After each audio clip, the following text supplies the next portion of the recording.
दिसंबर की सर्द रात में दिल्ली के खान मार्केट के पास एक नाइजीरियन मूल का काला हफ्सी खड़ा था। तभी वहीं पे दूसरी तरफ से एक ऑटो आता है और उस ऑटो को वो हाथ देता है। ऑटो में जाकर बैठ जाता है। ऑटो में बैठने के बाद वो ऑटो वाले से पूछता है, यहाँ मुझे संबंध बनाने के लिए लड़कियां कहाँ मिलेंगी। वो ऑटो वाला उसको बताता है कि जीबी रोड में मिलेंगी। इतना कहने के बाद ही वो तुरंत बोलते हैं, मुझे जीबी रोड ले चलो। उस काले नाइजीरियन हफ्सी को जीबी रोड ले जाने के बाद उसको वहां पर छोड़कर ऑटो वाला वहां से चला जाता है। लेकिन वो काला हफ्सी वहीं जीबी रोड में घूमने लगता है और थोड़ी देर तक घूमने के बाद वो एक कोठे के अंदर चला जाता है। वहां जाने के बाद उस कोठे के दलाल से बातचीत करता है। उस कोठे का दलाल उसको पैसे बताता है और कई सारी लड़कियां दिखाता है। लेकिन वो काला नाइजीरियन हफ्सी उसको बोलता है कि मुझे पूरी रात संबंध बनाना है, इसीलिए मुझे कई सारी लड़कियां चाहिए। वो कोठे वाला बोलता है, यहाँ पे लड़कियों की कोई कमी नहीं है। इसके बाद वहां पे 4 खूबसूरत लड़कियां आती हैं और उस काले नाइजीरियन को लेकर एक कमरे में चली जाती हैं। उस कमरे में जाने के बाद वो अपनी जेब से एक दवाई निकालता है और उस दवाई को खा लेता है। दवाई को खाने के बाद वो उन लड़कियों से बातचीत करने लगता है और बातचीत करते ही करते अपने कपड़े निकाल देता है। अपने कपड़े निकालने के बाद वो उन लड़कियों के साथ अश्लील हरकतें करने लगता है।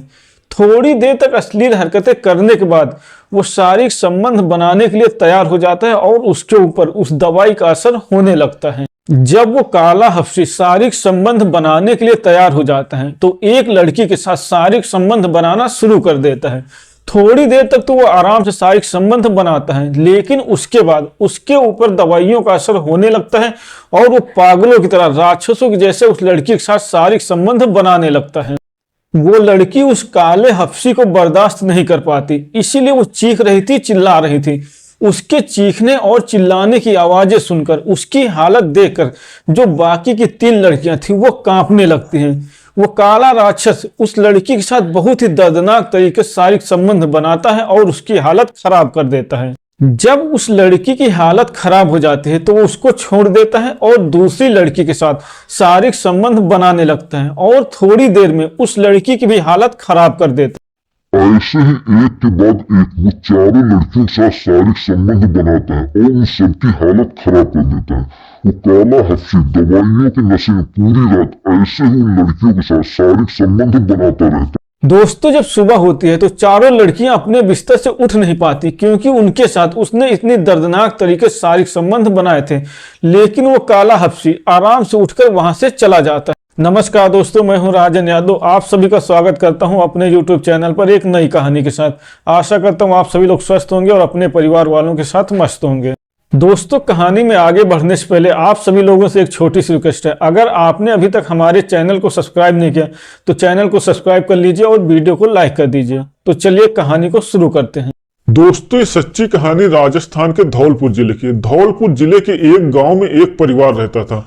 उस परिवार में पति पत्नी के अलावा उनके 8 बच्चे थे, 6 बेटियां और 2 बेटे। उनकी बड़ी बेटी की उम्र लगभग 20 साल थी। वो एक पास के मदरसे में 12वीं की पढ़ाई कर रही थी और छोटे बच्चे भी वही मदरसे में पढ़ाई कर रहे थे। बड़ी बेटी नगमा देखने में बेहद ही खूबसूरत थी, इसीलिए वो जिस मदरसे में पढ़ती थी उसी मदरसे का एक टीचर मुस्तफा अली उसको जब देखता है तो उस पर मोहित हो जाता है और वो उस पर डोरे डालने लगता है। और कुछ दिनों बाद नगमा भी मुस्तफा को पसंद करने लगते हैं, वो भी उससे प्यार करने लगते हैं। इसीलिए दोनों में बातचीत होना शुरू हो जाती है।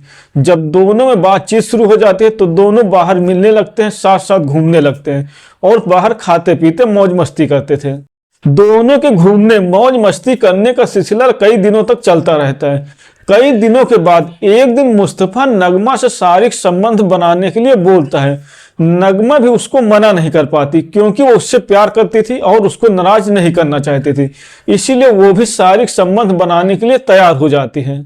इसके बाद एक दिन जब मदरसे में छुट्टी हो जाती है, सभी लोग घर चले जाते हैं, तो मुस्तफा नगमा के साथ वहीं पे शारीरिक संबंध बनाता है और शारीरिक संबंध बनाने के बाद नगमा अपने घर चली जाती है। जब दोनों के बीच में एक बार शारीरिक संबंध बन जाते हैं तो ये इन दोनों लोगों का रोज का सिलसिला हो जाता है। जब भी इन दोनों को टाइम मिलता था ये लोग शारीरिक संबंध बनाते थे। और दोनों कई महीनों तक लगातार शारीरिक संबंध बनाते रहते हैं। लगातार शारीरिक संबंध बनाने की वजह से कुछ महीने बाद नगमा गर्भवती हो जाती है।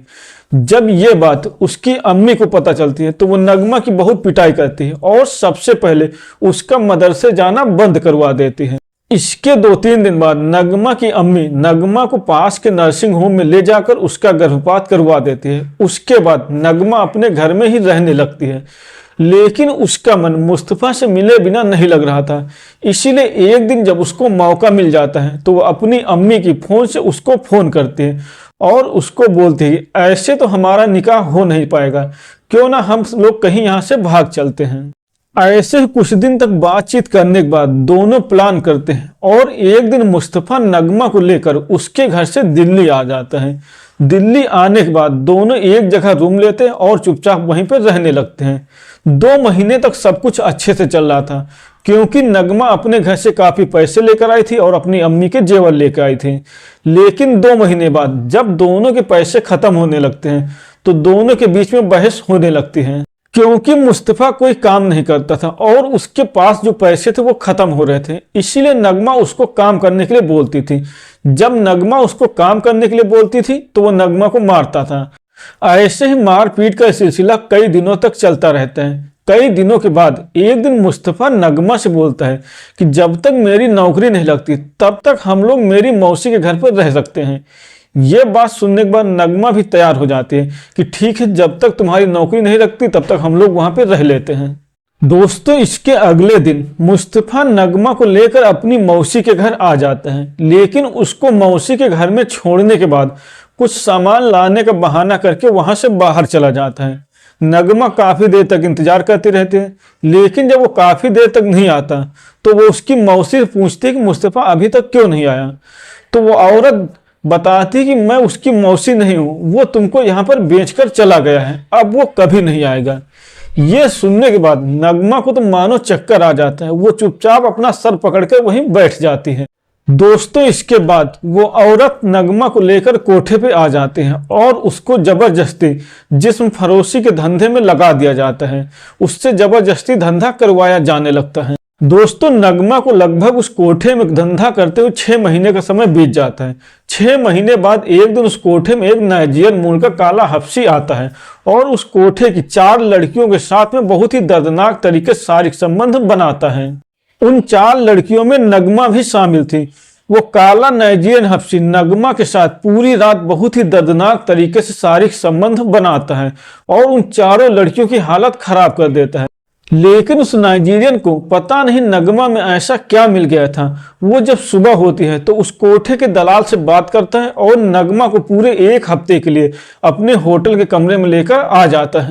होटल के कमरे में आने के बाद भी वो नाइजीरियन मूल का हफ्सी नगमा के साथ शारीरिक संबंध बनाता है और उसकी हालत बहुत ही खराब कर देता है।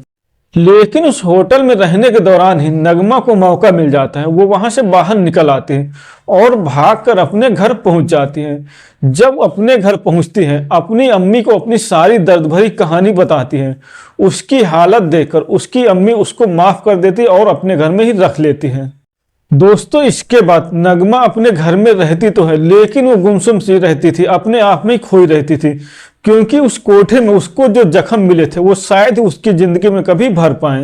दोस्तों, हम लोगों को इसीलिए अपनी जिंदगी में जो भी फैसले लेने चाहिए सोच समझ कर लेने चाहिए और अपने घर वालों की मर्जी से लेने चाहिए। नहीं तो 2 दिन के प्यार मोहब्बत के चक्कर में ऐसे ही नगमा की जैसी घटना और दुर्घटना किसी के साथ भी हो सकती है। तो दोस्तों, ये थी आज की कहानी। अगर आपको पसंद आई हो तो वीडियो को लाइक करें और चैनल को सब्सक्राइब करें। नमस्कार।